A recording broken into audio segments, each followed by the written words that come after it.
5 berita terpopuler hari ini, Rabu 15 Oktober 2025 di Bloomberg Technos Flash 5. Yang pertama, selain Andri Hakim, ada politikus Agung Laksono di belakang CBRE. Sejumlah tokoh publik berada di belakang PT Cakra Buana Resources Energy Tbk atau CBRE. Selain investor muda Andri Hakim, berdasarkan data BEI, Agung Laksono juga tercatat sebagai pemegang saham di bawah 5%, serta komisaris independen CBRE sejak RUPST pada 28 Juni 2023. CBRE adalah emiten sektor energi khususnya jasa angkutan laut, barang umum, dan barang tambang yang resmi masuk BEI pada 9 Januari 2023. Sementara IPO digelar pada 28 Desember 2022 hingga 3 Januari 2023 dengan harga penawaran Rp108 per saham. Kini menjadi perhatian setelah sahamnya melejit ribuan kali. Struktur pemegang saham CBRE mencakup PT Omudas Investment Holdco dengan 61,13%, PT Republik Capital Indonesia sebesar 11,30%, dan Best Trust Pte Ltd sebesar 7,54%, dan adapun masyarakat memiliki 20,03% saham perusahaan.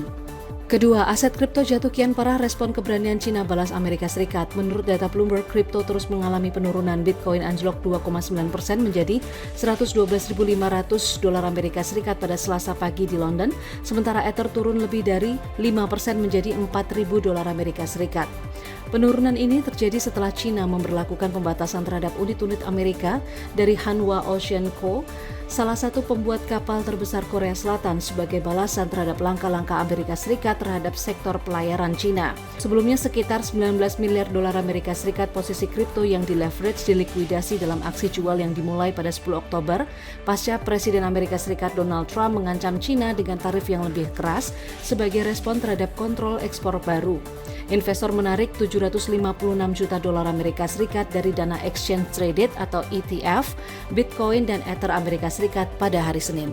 Ketiga, daftar PSN terbaru, 2 proyek dihapus tapi ada 10 tambahan. Pemerintah resmi menetapkan sejumlah daftar proyek strategis nasional atau PSN terbaru melalui penerbitan Peraturan Menteri Koordinator Bidang Perekonomian Nomor 16 Tahun 2025. Dalam aturan baru, proyek pengembangan PIK 2 Tropical Coastland milik konglomerat Sugianto Kusuma atau Aguan dihapus dari daftar PSN.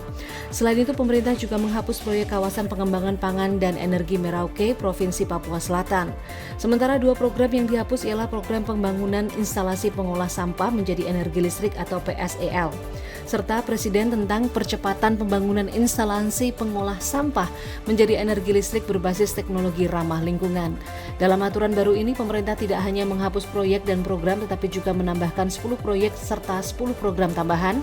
Di antaranya adalah kawasan industri tekno hijau Konasara atau KITHK di Provinsi Sulawesi Tenggara dan program makan bergizi gratis nasional serta program sekolah rakyat nasional. Keempat, respon WUSH usai Menkyu tak mau tanggung beban finansial. Korporat Sekretari PT KCIC, Eva Khairunisa menyatakan pihaknya memahami fokus pemerintah pada investasi proyek WUSH. Ia juga menyebut percaya pemerintah tetap mendukung penyelesaian utang. Hal ini disampaikan untuk menjawab pernyataan Menteri Keuangan Purbaya Yudi Sadewa terkait keengganan menutup utang WUSH. Eva menyebut ada beberapa langkah kereta cepat WUSH dalam menjaga keberlanjutannya, diantaranya melalui railway bisnis maupun non-railway bisnis. Dalam railway bisnis ialah penerapan sistem dynamic pricing, pengembangan kartu langganan, frequent user card, layanan rombongan, dan program EduTrip. Sementara secara non-railway, KCIC mengembangkan kerjasama naming rights, penyewaan area retail untuk tenan di stasiun, layanan advertising, penyediaan fasilitas parkir, WUSH official merchandise, kerjasama branding, penyewaan area untuk utilitas pendukung, pengembangan properti di sekitar stasiun, dan berbagai kerjasama komersial lainnya. Kelima, kenaikan harga perak lebih tinggi dari emas, ini alasannya. Kekurangan pasokan logam mulia ini telah mendorong harga perak naik 70% di pasar London tahun ini, dibandingkan dengan kenaikan 55% untuk emas hingga pertengahan Oktober. Keduanya mengalami lonjakan investor yang menghargai stabilitas harga selama periode ketidakstabilan politik, inflasi, dan melemahnya mata uang. Berbeda dengan emas, perak memiliki sifat praktis yang menjadikannya komponen berharga dalam berbagai produk. Dengan minat investor yang tinggi, ada resiko kekurangan pasokan yang dapat mempengaruhi berbagai industri.